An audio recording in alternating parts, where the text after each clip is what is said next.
Yo, what up? Welcome to the Coffee Black podcast. My name is Bartholomew Jones. I'm Renata. Yeah, this is our first time doing one together. Yeah, so Coffee Black is a social enterprise. We want to reclaim the Black history of coffee. We're here today with a special guest. Very excited. This is our first TikTok collab that turned into a podcast. But want you to introduce yourself, tell everybody what you do, and then we can get into it. Fantastic. I'm Kifaya Dawud, and sometimes I do go by Kaya, and I think that's the name I have on TikTok. Yes. Okay. I am a development officer, so I'm basically professional. What it means is I fundraise for organizations, universities, and nonprofits. Currently, I am in Los Angeles area, enjoying coffee.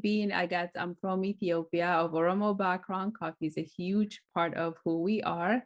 And I'd love to share about the part of coffee I know. We're just super excited to be here with you. I would love if we start off just by you kind of talking about, before we got into recording, you were talking about what coffee culture has been like for you. And you said you were in Seattle, and then you moved to LA, and kind of how weird it was seeing the perspectives that's there. You know what I mean? Yes, I think for me, coffee is, so growing up, I grew up in my family are historically Muslim city called Harar. Okay. It's down in southeast of the country, the very east part of the country. I think there is a huge emphasis on coffee in terms of having it on Friday because we're Muslim, right? So growing up, everybody had coffee all around in the city. Coffee is, posh, you go to the cafe, but in the house, every Ethiopian house had their own coffee. For Muslims, it was on Fridays that we had like a bit of a coffee ceremonies after Jama'ah, so the Friday prayer. And I grew up on that. Okay, we put a bunch of sugars on it, whatnot. But when I had a great opportunity of, my father comes from a very rural area, and he stayed his side of the community are very much connected. So they sort of stuck together. So he took us back more often than my mom's side is from the city. So that's all she knew from Harar city, but he knew his people from the rural villages in Hararge. So we went to Haramaya. And then from Haramaya, I think a few more other villages, I don't even remember the name. That's when I really saw what coffee meant to farmers, right? Because before that, it was just the city perspective of what coffee meant. But when I was there, so my uncle would wake up at like crack of dawn, I think 3 or 4 a.m. to go to the farm. And the first thing all of the men usually have is coffee. So they don't even have breakfast. Their breakfast is to go, some kind of bread with like high fiber or something like that. And milk, maybe, but they have coffee and they go farming all day. Then when they come back, I'm sure you've heard about this famous thing we all chew in Hararge, all over the country, is called kat. Oh yeah, I did try while I was there. And it was real energizing. Like, I got diagnosed with diabetes right before we went. So like when we were on the coffee mountain, like my blood sugar dropped. And I just called all these folks my uncles. Like all my uncles, like they were older than me, but they were like so in shape. And so they brought me some got to kind of help me get up the mountain. And it was it was better than caffeine. I was zooming. It really is energizing. So they have their bircha. But in the city, bircha is just overindulgent. People are just wasting time or having fun, adding shisha to it because of What's bircha? Bircha is a break. It means like a midday break. Okay. Which now I think in the country, even in Somalia, they practice this in Kenya. It's just a midday break where men talk about politics, life, family, get together. Wow. So, let's go. Yeah, and then they did that, but they were farmers, so that's their break. They had their lunch, all this stuff. Boom, again, 1 hour later, they go right back. And that was their energy to go back to farming. And this was like, I think, late 80s and then early 90s, I was able to witness this. Coming back to city, coming to Seattle, then I just like coffee was being in Ethiopia. If you went to Addis Ababa, coffee's everywhere. We all participated. And then you go to your Christian family or friends or neighbors, you had the Christian part of the ceremonies, then you had the Muslim part of the ceremonies. Then when we got to Seattle, it was like coffee was very white thing, all of this, Yeah. because of, the environment we're in and huge coffee culture. And what I do appreciate about being in Seattle is that for the first time, the for the first time in a long time, coffee, indigenous people actually even got a break, is because of liberals who were very ethical in terms of what businesses they did. And at the time, fair trade was huge. Yeah. So that's when I, like, for the first time saw a coffee that say Oromo coffee. Yeah. Ever in my life. And this is, Oromos are a highly marginalized community. The entire 150 years of Ethiopia is based on erasing our culture, our language, our presence, and what do you call it? Integrating us into the Habasha culture. But linguistically, all of this, and that's been kind of the struggle for the past over 100 years. So that was, to me, was a surprising. And I remember looking at, how did you do, like, where did you go? What did you do? We wanted to make sure, because if Starbucks is from Seattle, Okay. Yeah. Right. it has a coffee farm in Yeah. through the government that they work with. And it's all very much contested because some people think it's good for the farmers. I believe anytime a farmers don't even get representations or don't advocate for themselves, it's never good business for them. It's good business for the people in Addis Ababa who do have the power, who run the government, not necessarily the farmers. So I think fair trade really was a game changer in terms of seeing labels that say Oromo or Jimma, where it actually was from, Hararge. In these are coffee regions in Ethiopia, which debunk this myth that coffee was a northern thing, or it came from like the North region, which was historically Christian kingdoms, and all these fabulous stories that were told through their perspective.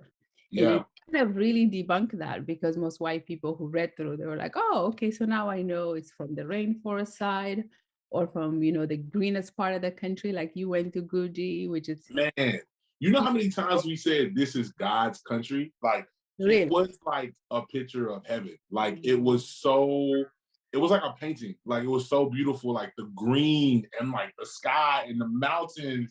And like, they were like, it was just like, I've never seen a place so beautiful as like when we were driving through Oromia, particularly like when we were driving into Guji.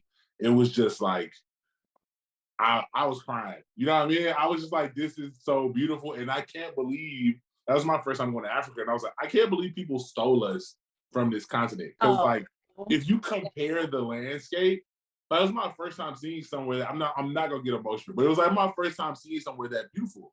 And it was like, like I grew up, my grandmother is from a rural part of Alabama. So I've seen like American countryside, like it's very flat in comparison. It's very brown, and like it's like you can just tell like this is where humanity comes from, because it was so much life.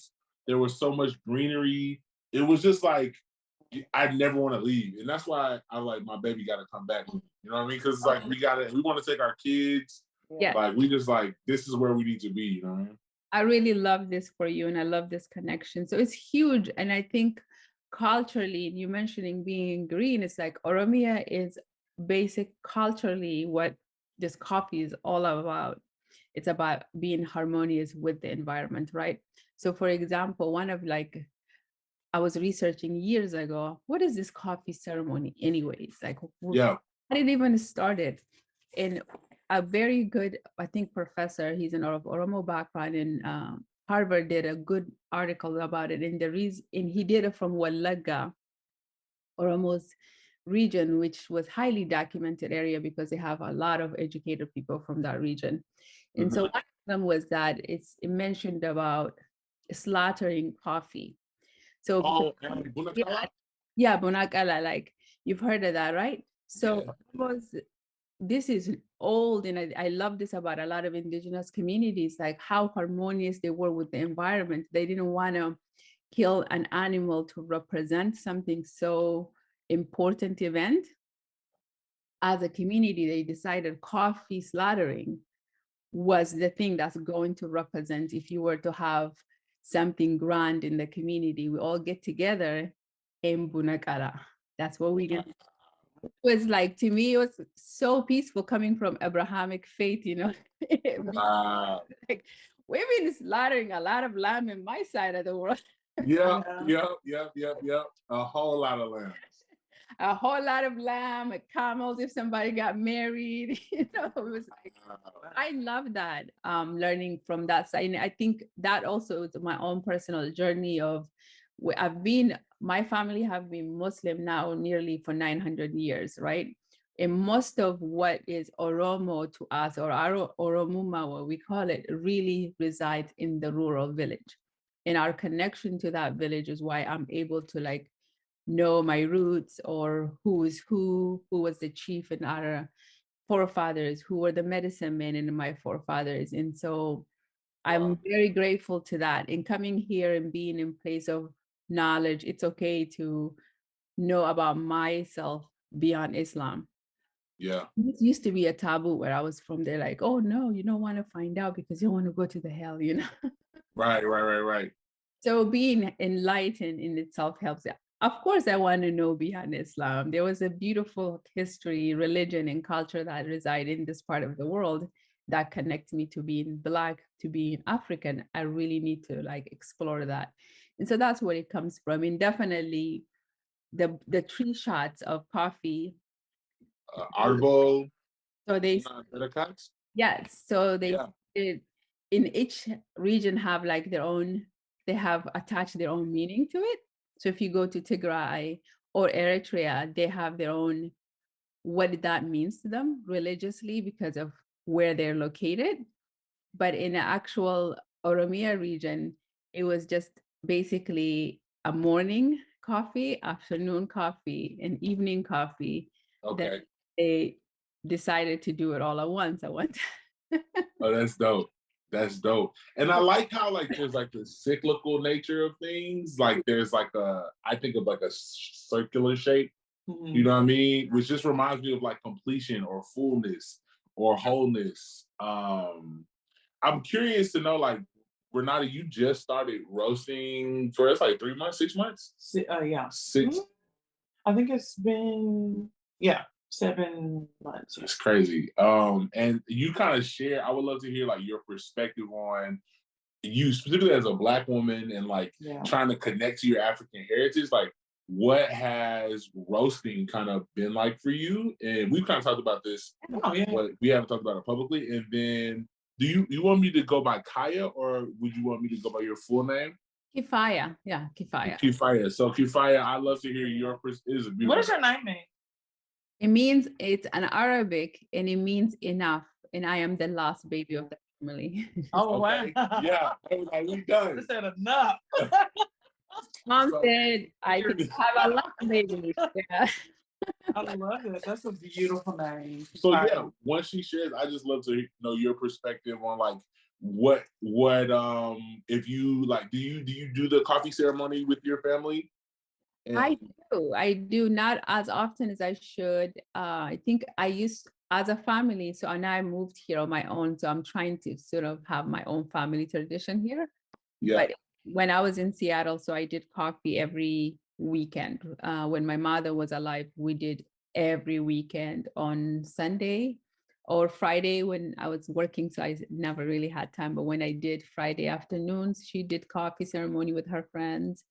Then Sundays were for us, and we did the whole coffee ceremonies. And I think you've been in Guji, so you know how they put all the greens on the floor. Yeah, it's fire. So I would just love to know like your perspective on that too as a Black woman, and kind of I would love to hear y'all kind of like cipher or chop about what that means, because I don't think we see Black women at all in coffee, especially in America. Yeah, it's a different atmosphere. So like, I'm not as deep as my husband is in the coffee world, but like since we have kind of really invested in this culture that we're building, since I started roasting and like learning the history of roasting, I was telling somebody the other day, when I started roasting, it just felt like the very first time I roasted, it just felt like something I was supposed to do, like I was meant to do. Like, it just felt like, you know how when you're cooking and you're not even thinking about what you're adding, or, you know, it was very similar to that on like a very spiritual level of like, this is connecting me to something, specifically as a Black American woman, which is weird to say. I don't know why that feels weird to say Black American, but anyway, it was something that it connected me to something that I wanted and never knew I was connected to. So like a heritage, my family is very big on heritage and legacy. And I mean, we can go into that as well, but just yeah, my grandfather, I don't know if you are familiar with the sanitation strike of 1968 when Dr. King came down to Memphis, and that's when he was assassinated after that strike. And so my grandfather was a sanitation worker and he was a part of the strike march with Dr. King. So my family, this is what we talk about. Like we've talked for years and years, all of my life that I've been alive. I haven't been alive super duper long, but we've talked about our heritage and our legacy and what my grandfather left for us. And my uncles still to this day talk about, you know, the legacy of being a Martin. And it's huge because I have that side, but then I have a side that I don't know anything about. Like my family, they always told us like we had Jamaican roots, or, you know, and then a couple years ago we did Ancestry. Was that a couple years ago? I guess yeah, like years ago. And I came back with like 43% Nigerian. And so being able to like, I love that DNA. You said what? I love that about DNA, that we're able to sort of locate. That's amazing. It's amazing. It's amazing. It's amazing. And when we got it back, like we were in tears because it was a part of us that, you know, we've gotten this on one side, this American story that gets painted about us.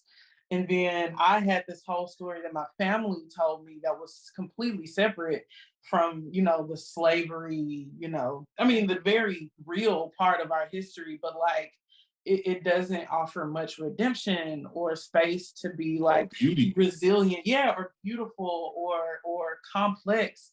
And so to kind of take that history that I had in my family and then like this new heritage that I'm learning, and then to learn that like the first roasters in the entire world are Black women, are women who look like me. Yes. That's huge. Like, oh, there we go. Isn't that crazy? It was huge. It just made it felt so, I don't know, just it felt like a soul duty. Like I don't know. It was just, I don't know, it just felt very soulful and very spiritual and involved. And I just, whenever I talk about it, it's just so like it's a synergy that happens. Like at first I was very into like timing, you know. Yeah. But now I just open it and smell it and do the waft and, you know, do the Ethiopian waft. Yes, you gotta do I smell it and I watch it and I feel it and I hear it, and it's so it makes me feel like I'm doing what I'm supposed to be doing, as you know, as a part of my legacy. And so during the coffee ceremony, that's something that I'm always intrigued by, because we have an Ethiopian restaurant here in Memphis that we get every other day. Oh, yeah. Shout out to Shegar. Amazing. We go there literally every other day. I get the split peas because I'm addicted. That's literally all I eat. Those are nice. Split peas and greens with the injera. Yep. Yeah. And the lady was, I can't remember her name. She was doing the ceremony when I came in, and she took it up to a table, and I just came in. She was like, "Oh, you want to smell it?" I was like, "Yes, please." Yeah. And so it's just so cool to be a part of a legacy that is separate from like this hurt, but it also kind of like works in concert with it, you know, like it's a brother. It gives you the tools to resist oppression by seeing people who were technically never colonized. And I think that was in seeing an African history that's not like dominated by white people. Yeah. Is like the story isn't told by white people. Like I think I had a conversation with someone last year about this whole notion of lost stories and how we want to tell lost stories of Black and Indigenous people. And I told them, I said, it's not a lost story for people who, if that's their lineage, it's not lost to them. So like they said, hey, can you tell us a lost story? I said, I have a story. It's not lost. It's my grandfather's story. And it's my story. It can't, it's not a lost story. And so like to hear the history of a country that has been independently beautiful for so long. I mean, no interaction with like colonization that would take claim to that has just been, it's been amazing. It's just been, and I've learned so much as a roaster that I didn't think I would learn from a bean, from the seed of something.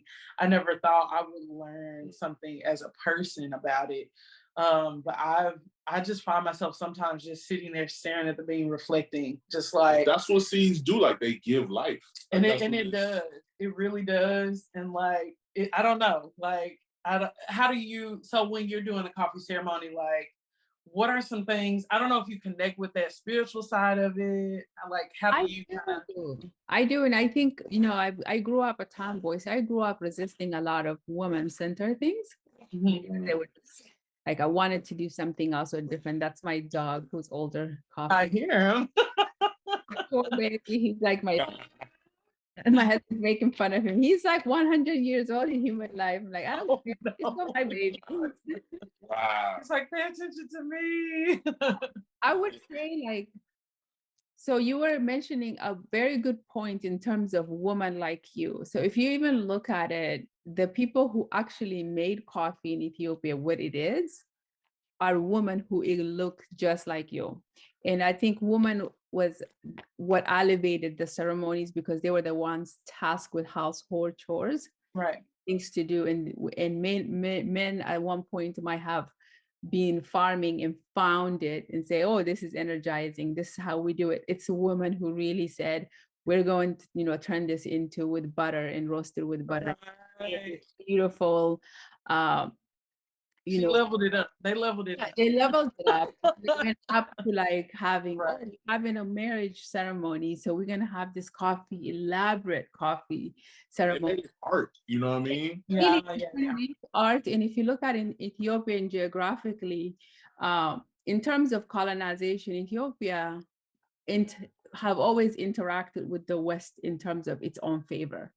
Yeah. Right. So we benefited as a country. If I'm talking about generally, Ethiopia directly benefited from a colonial strategies by throwing other African countries under the bus.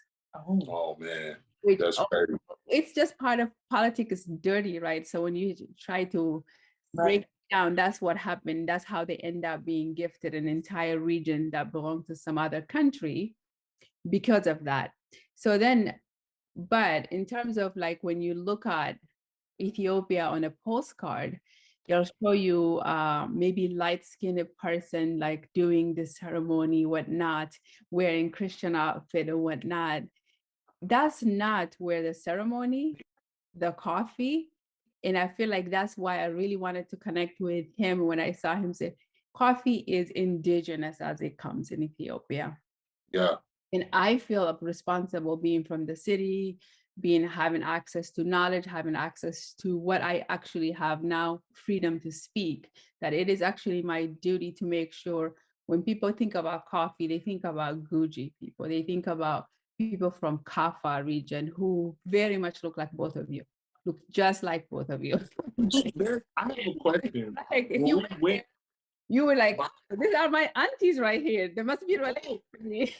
So when we went, there were some people who were like, they were like saying, I feel weird saying this because you saw me talk about this on TikTok, and like people were like, yo, you look like a Gucci or Bagada. And I didn't know what that was. And I didn't know, these were my friends who were telling me this. So they might have been joking. You know what I mean? They might be messing with me. But I was like, I don't know what that means. But then they like did a ceremony and like gave me like a Bagada scarf. And I was like, I don't even know what this word means. But I felt very honored. And it was like, when you're right, when you see Ethiopia, you don't see people with like big lips, wide noses, necessarily dark skin. But when we went to Gucci, like, the farmer who his name is Tamaru, he lives in Uraga, and when we got cousin, he looks like one of my grandfathers. You know what I mean? Like, and I just was like, I didn't know people look, I didn't know people look like this in Ethiopia. You know what I mean? And I think that's really been having this ethical responsibility in terms of honoring Black Indigenous people worldwide, in Ethiopia being a center of all this, oh, sorry, baby, center of all these origins, that we get to tell the story that are not told from the lens of colorism and futurism, right? So what would a white tourist want to see? Usually those are what's drive creation of those type of materials and brand. For Ethiopia, I understand from business perspective, in certain aesthetic to drive people to go see these things and that thing. But in terms of when you look at Ethiopia, it has a huge, so you saw like this beautiful green in Oromia is a region where, why is it really beautiful and in green? It's because people truly believe it's God's gift. Earth is God's gift. They don't burn anything in earth, that they believe every part of land should be green.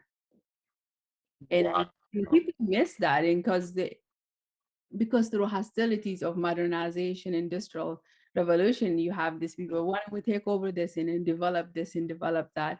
But the reason why Oromia is a source of life for Ethiopia, source of resources of any food source that is the best are found there. And the reason, and it thrives there. And people miss what's the reason, is what they believe in, this indigenous culture, religion, / people who have been in peace with the environment. And this, that's not, yeah, right? Like peace is not, yeah. Yeah, and again, like you have to have, even I think I remember when it makes me sad coming from Hararge that we've lost so much of that. When we were in our house in Deredawa, that we did planted a tree. Even though we were in the city, it was like, it's the thing to do. Like every household had a tree. Wow. And this is a semi-desert environment. And because they lost that culture, so since I left that 22 years ago, that my sister went back and she said, like, we don't even see the green. Everything is concrete in the front yard of the house now. And it's so much hotter because there's not enough tree. So we are still, like, especially in certain region, we're trying to advocate, it's best that we go back to our origin to actually have a much more better future that is greener for our children, because the direction we're going isn't serving anyone. And another portion of that, what I like, is environment, being environmentally harmonious in, sustainable farming is like a Western concept. People think that it really is not. When you go to indigenous Ethiopian Black side of the country, like, it's green because they're sustainable, they're harmonious with the environment, they understand how important it is to live in a green space. So like we when we went to Tamaru's house, or when I went to Tamaru's house, we go to health, but like I was told by Ture YG, shout out to Ture, in like the specialty coffee world, people call him the king of Guji, just because he exports a ton of coffee from the Guji zone. Yeah. But he was teaching me this blessing. It took a long time for me to say, but that's the blessing I have on my tattoo. And he said the blessing is something that you would give to someone when they come to your house for the coffee ceremony for the first time. And you check my pronunciation, but he said it's, the blessing is Bunafi Nagia Hindabina, which he kind of, like, could you speak to what that means? And kind of like, it was really revolutionary for me to think that coffee represented Black peace, like peace for Black people, and to see how different it is now. We can get into that later, but like, could you kind of elaborate more on what that means, or the history of that, or the significance of it? It's huge in terms of, I think, like Bunafi Nege in Dabina means, direct translation is, Buna in peace. May you always have, or something, like, not lack it. But in terms of a good translation. No coffee nor peace in your home. Yeah. So the good translation, may you always have coffee and peace in your house. So that's like way the language structure works, especially for me. I speak a couple of languages. So I try to like, well, how would this frame? Yeah, but nothing again. I mean, I like, may you always may you never be short of coffee and peace. And why the connection between coffee and peace? Like, what is the connection? So if you go back to when we were talking about bunagala, like the slaughtering of coffee was much more peaceful representation than slaughtering of animal. Wow. Huge, like Oromos are big, big, big on peace. And so you've heard about Gada system of where it's democratic, egalitarian, and it was the first democratic system, correct? First democratic system. It's very sophisticated, and it's also you earn your position. It's not handed to you because you're a king or you're a born king or your bloodline or whatever. You have to serve your community in the capacity that you are needed at a different stages of your life to gain wisdom from those ahead of you. Then one day may you be honored to serve. When you're done serving, it's very democratic. I think it's 8 years or I think it's 8 or 9 years. When you're done serving, you now are an advisor, an honorary wisdom, an elderly part of the community. So it saddens me, especially in a country that struggles so much with democracy and concept of a democracy in dictatorship in Ethiopia. We have something beautiful like that, yet we can't seem to figure it out how to work our way of working. But I guess Black people, like, I always try to remember democracy is not a Black thing or democracy is not an Ethiopian thing. And I just always remember it was so Ethiopian thing that these people were successfully practice individually at each town, at each countryside, and had a peaceful, that if there were no huge conflict between two different clans or two different tribes, because they always favor peace.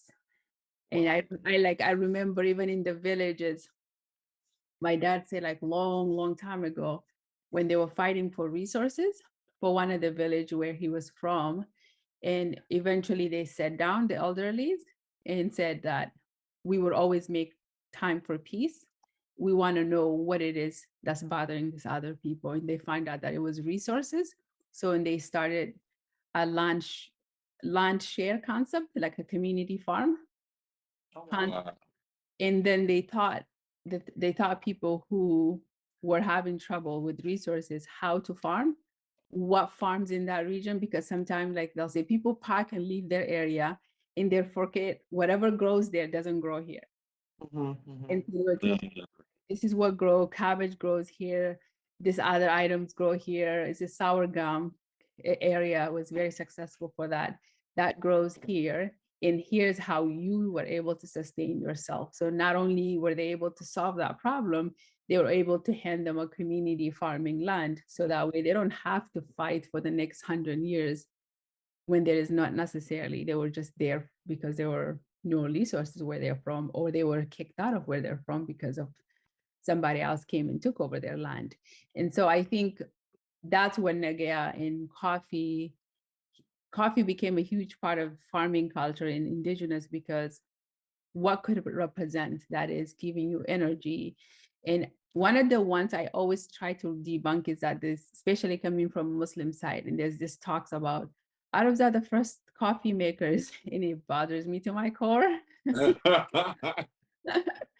I was like, no, like, sir, before you came from Yemen here, not only were we making coffee, we were making different. So in Hararghe in itself, we were making coffee from the coffee bean. In the whole process you've seen in old form. We're making tea from its leaf. Wow, that's the cascara tea, right? Yeah. So we're making tea with it. And in the villages outside of the Harar city, which was Muslim, part of the Muslim empire, at one point, outside of all that village, there is just all parts of coffee plants is used as a medicine. It's used as, a lot of different properties. So, and that's way before Islam even got there or Arabs even made it there. So the only thing Arabs did is that they took it out of and traded, because we were trading it, they took it out of Ethiopia to brought it to Yemen, to New World in Middle East and across the board, and it came all the way to Latin America with them because of the Spanish and the Moors connection. But yeah, so I try to constantly make sure that, because they say things like they used to say about India was right. no, It's so much Indians misinformation. they just didn't know how to make chai. Right, right. There's so much misinformation about where coffee comes from. And Yeah. like when we were starting, I just felt a connection to particularly coffee from Gucci. And I don't know why. I think I'm understanding from the most side, like why now? Because of all the things that kind of we saw and experienced and learned, and like the people and I mean, even the phenotype to the people is like, why am I being drawn here? Of the Moors. Yeah, my name is Maurice is my legal name, which means like dark skin of the Moors, which was weird too. And I just like there's a lot of things, but it was like there was so many just people say it's Italian. You look up, you see articles saying it's French or Spanish, or you people say it's like from Turkey, or people say it's from Yemen or so on. And like so trying to get to the truth was important. And a lot of it was like just learning and finding a connection and wanting to, for me, I just was in love with coffee regardless. Wherever it was from, I was going to be excited about it. But then when you realize I don't know, you've almost been like, the truth has been hidden. Yeah. It makes it even more empowering. Yeah. And this is kind of what I want to talk about before we finish up today, is like how like coffee as a representation of Black peace, it being like a pinnacle of Black womanhood historically, and something that's a Black female innovation in its craft. And almost like that craft now is used and as the antithesis of Black peace for Black people, period, historically, because of how coffee was traded, being stolen from Yemen, being used to colonize indigenous people in Indonesia by the Dutch, and them giving it to the Spanish and the French, and them colonizing people in the Caribbean alongside Vietnam, and then them giving it to other colonizers in Central America, South America, and then them going back to Africa to get the seeds of West African people to grow the stolen seed of an East African fruit. And it's like, it's the antithesis of peace, and it's like the perversion of how it was seen by these indigenous Black people who discovered it. And I think the restoration of that peace, and that it being a representation of peace or a symbol of peace, I think could be empowering for Black people and also for Black women. And I've seen that happen for my wife, and we're excited to see it happen for people globally. Like we have friends in Rwanda who are like Samaya, who hopefully will see this year. And like people even in West Africa who are starting to like, there's research about coffee, indigenous coffee in Central and West Africa. I think it's called Kifaya or Stanifera. It's a black cherry. And there's research about that. But like, I'm just interested and curious to know, like, what would a Black future globally in coffee look like in like 100 years? You know what I mean? But like, if you're familiar with, I would say taking back what was originally yours, because I think the playground of colonialism is an economical advantage over people or marginalizations, right? Because a lot of people didn't know rice farming was an oil of its time. Wow. That's a beautiful way to put it. Yeah, like they stole slaves from Africa who were the most highly skilled farmers of rice anywhere in the world. And they told this lie for hundreds of years of like, oh, Black people have no skills, no talent. Literally the entire 13 colonies of this entire country, that's the most powerful country in the world, at one point built this capital off of those highly skilled African people that they stole. And so I think this reminder of when people just debunking, what if we weren't so talented, then why wouldn't you farm your own goddamn rice? Talk about it. Yeah, and I think just bringing back the story to its origin. And I think being able right now, as especially as a community, as a Black awakening happening all over the world. Uganda has a beautiful coffee culture, and that's a very Black, very African, very Indigenous culture that needs to be centered. Kenya has that connection, being all so close to, especially Borana, who share both culture in Kenya and also in Oromia. And these are communities that have been traveling, interconnected throughout the history of the civilization of East Africa. And so having this conversation that somehow coffee did come to the Western, yes, it has it has its European culture, whatnot, but it's definitely, we want them to think about, when they think about coffee, I want them to see Kenya.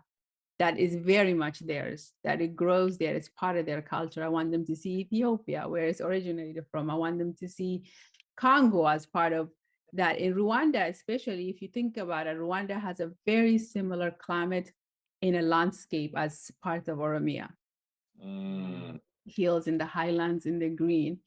And so finding out more about Ugandan coffee and culture would be how we help out those farmers get ahead. How as a society, we are going to put as much digital energy into centering ourselves, because nobody's going to do it for us, right? So we have to make sure we're the ones who say, this is definitely very much ours. And so that's why, and I love this, seeing Black people owning cafes, Black people being part of this journey, is that yes, you're American, you're somewhat cut off from your origin, not by fault of your own, but now that you're going back, you have as much right or even better to participate in this marketplace than the people who have been stealing it for the past 1,000. And it's like that seed, right? That seed can regrow what was taken. You know what I mean? Like coffee as a seed can regrow that. And I guess I want to end with just you all's thoughts on like Black women and the importance and the need and the possibility for Black women to like grow, and like why it's important to have Black women seen as a part of coffee culture. And I'll say one thing, and that's just like, there's so much when we talk about the craft and skill of coffee, right? That's almost used to like gaslight Black women and say like, well, you can't do coffee unless you have all these barometers and scales and you do all these Western strategies. And not saying those are bad, but to say those are the only good ways to do coffee, the only right ways, is historically anachronistic. Like it's anachronistic to say the people who did it last are doing it best. You know what I mean? And you know what I mean? So I would just love to hear y'all thoughts on that as we close, you know? Well, I think you spoke to it, Kifaya, I don't want to say it incorrectly. You spoke to it earlier in saying that as we're kind of building what it is that we're building right now, I think it's going to look like, specifically for Black women, this is going to sound counterculture or counterintuitive. I said counterculture, counterintuitive, but like it's going to be less news stories about Black owners of coffee shops. Like that's not going to be like this big new idea, because that's just what it is. Like I think if you ever said like who owns rap music or who owns hip hop, people will automatically give that to Black people, because of course there's like a negative connotation attached to it, but then there's also like this understanding that that's where it came from, like that's the culture it came from. And so I think in coffee, this shift of, when we talk about coffee, we're talking specifically about Black women and what Black women brought to the table globally, not just like, like this isn't just, okay, that's true for Ethiopia, but what about, no, that's Black women still do like 75% of the unpaid labor in the coffee industry. So that's globally, and like that'll be more of the conversation versus, hey, bring the camera over here, let's get this Black company who's doing what white people do, Yeah. And that's what they're saying about us. That's why they want to talk to us. Yeah. We're doing Coffee Black's doing what white people usually do. But like, I think in the future, the conversation is this is who brought this. This is who brought this to us. We wouldn't be able to have this conversation and without them. Due respect respect their strategy to what you have and what you bring and how you do it. The how. And like, it's the how. And like, not only that, but we allow that to actually change how we do it. I think you can say, oh, definitely, yeah, I respect what Ethiopian women did for the coffee industry. You don't learn from it. You don't apply it, I think. And here's like, it's weird because like sometimes, and we see it, and do you have children? I do, yeah. Sometimes when we tell our children to do things, they do it simply because, we're their parents and we told them to do it. And sometimes that's how it needs to be. And so I think there's this idea in the coffee world, well, it has to be vetted or it has to be proven or it has to be whatever. No, you just need to do it because that's what we told you to do. Because that's what Black women say. Told you to do. Like, this is the best way for it to be done, and you need to do it. Like, you don't have to like it, you don't have to agree with it, you do it. And I think that's the future conversation, specifically, I mean, from what my experience has been, like being assumed that, and that's a whole other conversation we have another day, but like this idea that I'm walking into a coffee shop and I have no idea what I'm doing in there, and you have to educate me, and you have to make sure you come at me carefully because I might be angry about something and I might go off of you because I'm an angry Black woman, which I am a large percent of the time. But like, I have to be, because sometimes you don't even hear me unless I speak up. And I think if I don't scream, you don't hear me when I whisper, so I'm screaming from now on. People miss that. Like, people miss the whole reason why Black women have to speak up and stand their ground is because you're marginalized on top of being marginalized in a completely new world. Like, we're on the very bottom of every totem pole. Like, we're at the very bottom. And I wanted to like really emphasize on that too, because my dad was like, when I was growing up, and I was definitely rambunctious and studious. And I remember one of the time, and I'm soft spoken at the time, and I'll just get frustrated inside, like, oh, they're not doing it sweet, they're telling me not. And he finally was like, you have to speak up. You're in a country that does not hear women. They don't hear women at all. So if you want your ideas or your opinions or how you want to set your boundaries, you're going to speak those words, put bass in your voice so they can hear that. Because I was like, I knew the answer, and I said the answer, and the teacher just completely disregarded. Walked right past me, and my dad was like, you put your hands up, you make yourself know. heard, so that way he knows you know the answer. And I think that's what I see a lot of Black women having to speak up. But what Black women have done for coffee for me would be like that's a bond that keeps us together.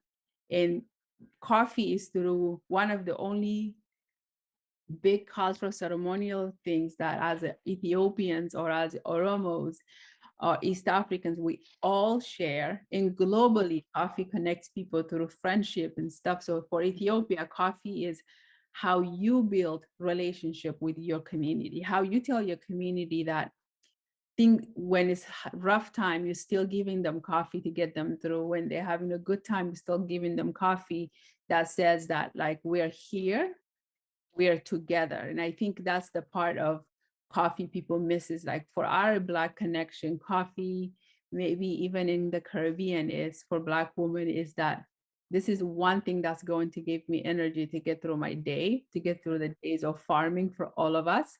And we will do it until we get to the other side of the struggle. And if we're celebrating, it is that. And I think now having opportunity to play in a business place is that you feel frustrated. I can tell you a bunch of Oromo women who have been told they don't know how to roast. Wait, seriously? Tens of years, My goodness. Like, we have businesses, and you telling me that's crazy. Yeah, you hear like, this is not how you do it, or like properly, this is the other way to do it. Properly. And they'll say that, and you just like, you have never had a better coffee than the ones these ladies in Ethiopia make, no matter like whether they're Habasha, the Oromo, they are in the, Kafa region, Walaita, Southern Asian nationalities, all of women in the entire country make and roast the best coffee. And if it's a piece, I'm going to be biased. And I feel like women have been keeping the peace of this world, especially our world. And I think if you look back, being African American, going through the most difficult time. And when I look back and I study and I read and I take my kids there, and I would always say, my mom used to say, sometimes we've only been able to survive and exist because of women. Yeah.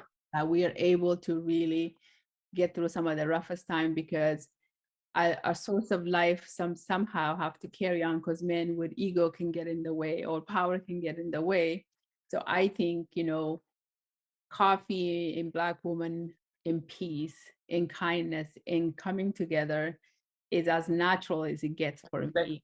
Like I want that communicate as you open businesses.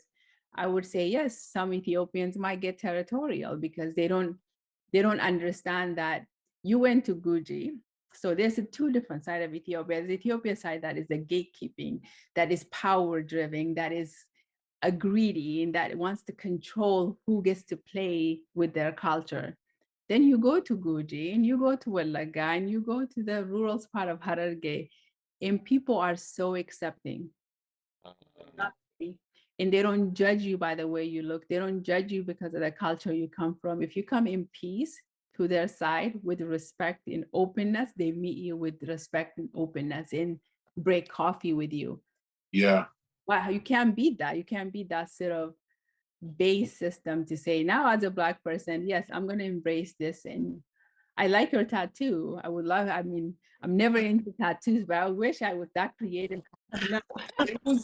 It was so crazy because like when I went, they were like, both places we went, they were like, we've never had African American come to our town or our coffee farm, much less someone who wants to buy coffee from us.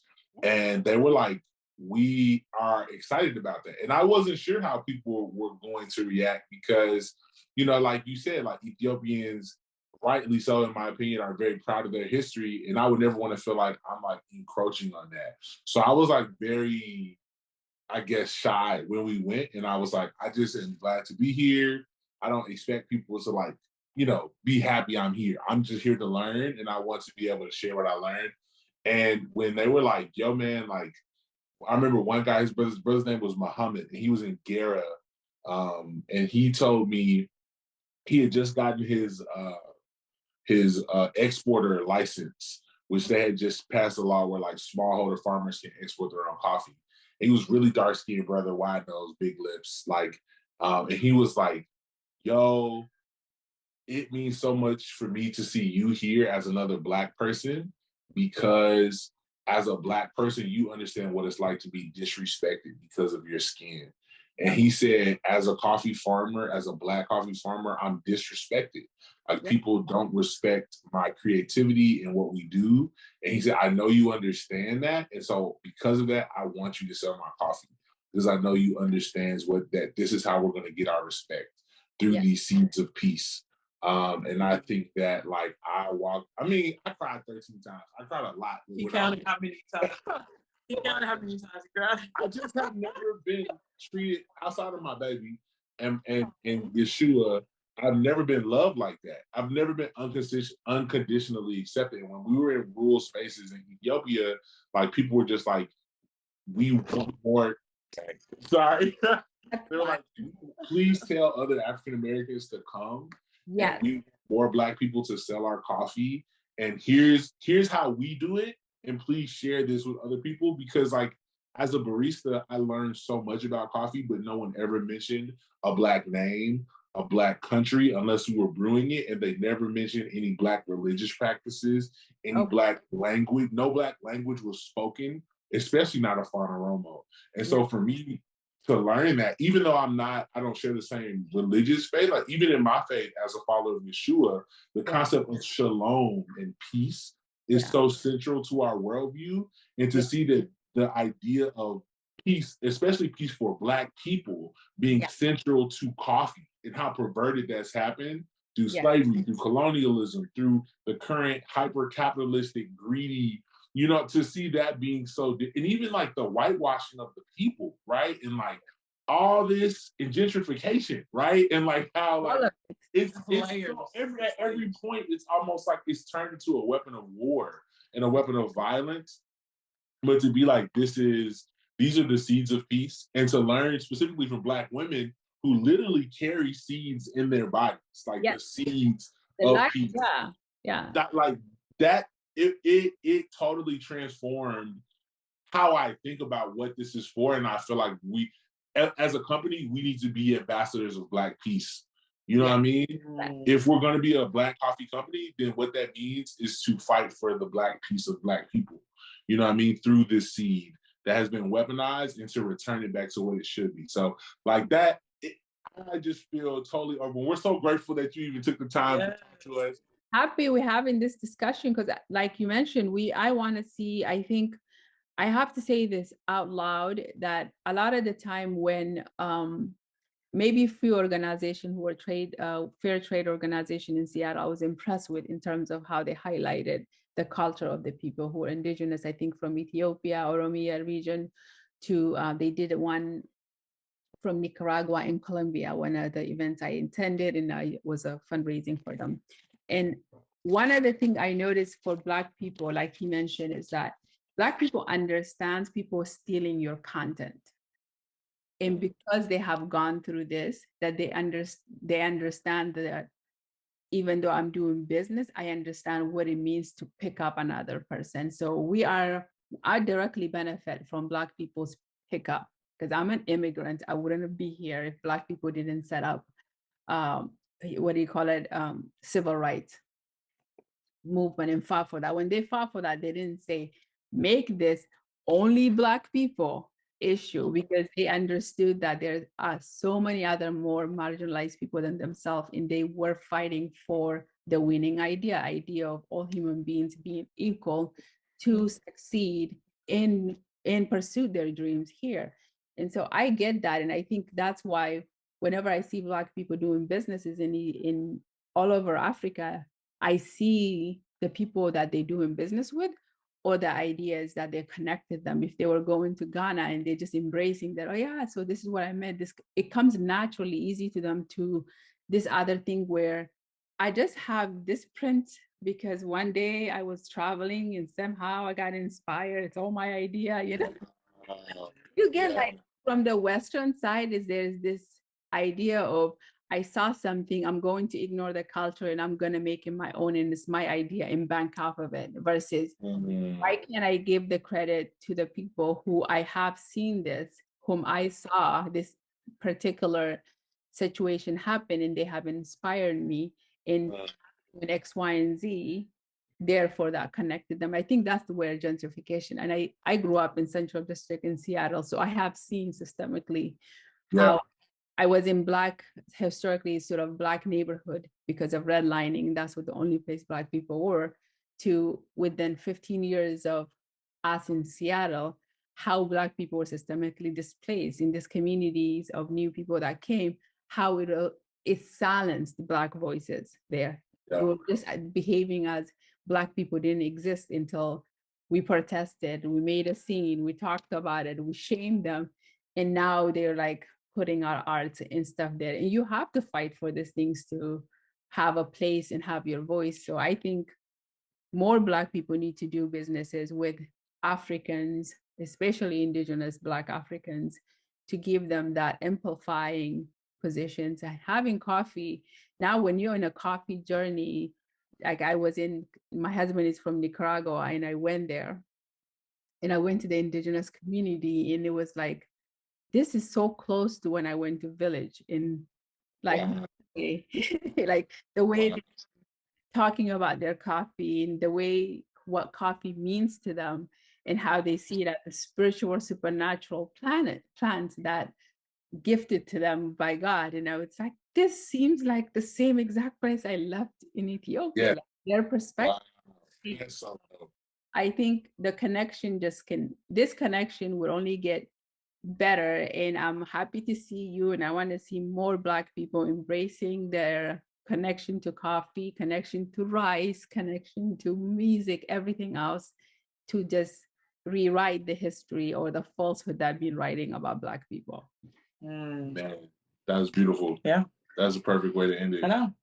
I was like, nothing left to say. Yeah. Amazing. How can people find out more about your advocacy work? You do a lot of great work on TikTok. Where can people find out more about what you do? I don't really have an advocacy where, you know, at all. Like, I just think it's my duty as an individual citizen to make sure I amplify the voices of people of Ethiopia, of different ethnic background, in Oromo, especially women, that I speak of them. And because also as a value-based system, I want people to know about what my democratic values come from. It comes from being Oromo. It's very much centered to who I am. And that connects me to America.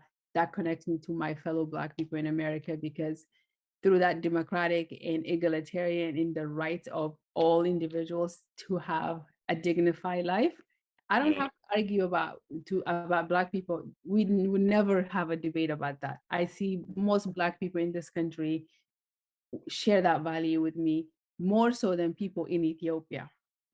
That's the big thing about value system, is that sometimes what connects me here with bigger audiences or bigger community is the thing that will separate me in Ethiopia, because of that ideology. There are Ethiopians who don't believe we're all equal, right to a dignified life.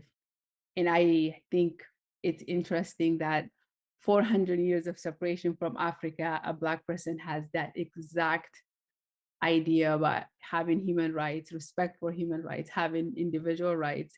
And I find myself like, this is value system. This is what aligns me with a bigger Black community. And I think the more, especially in Africa, we know about Black people, they learned about Black people, they embrace Black people ways in advocacy, and the way Black people put themselves to position they are now, is the more that they themselves becoming proud. Because I think a lot of people from all over Ethiopia that have been silenced for a long time, who are of darker skin background, see Black people doing great work, and they see themselves with Black people than they see themselves with me.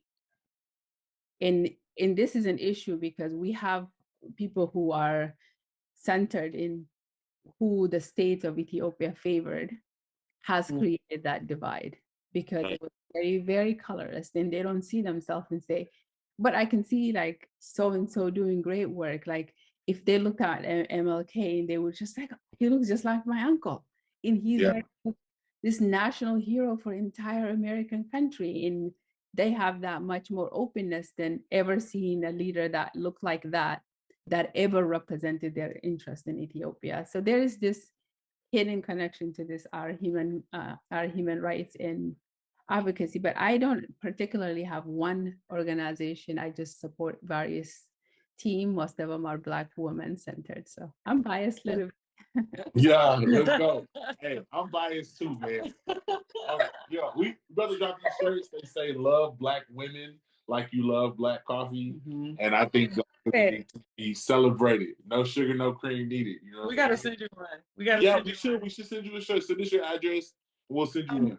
Yes, I'll connect with you guys, because I definitely want one of your coffee roast for a gift, and then I like your Gucci men tag. I mean, that's like, that blew me away when I first saw that. I was like, I would have never thought Gucci and men together. It's that connection you were talking about between the African American experience, and I think Gucci Mane is just a great example. We're gonna go soon, or we're gonna go now to go get our kids, so we're not late in car line. Yes. Thank you so much for your time today. Thank you, and say hi to your kids, and we'll stay connected, and I'll connect to you some of my people when you head back to Ethiopia. So we're now friends. Say no more. We linked. So nice to meet you. Nice to meet you too, yo. Take care. Bye-bye. Peace.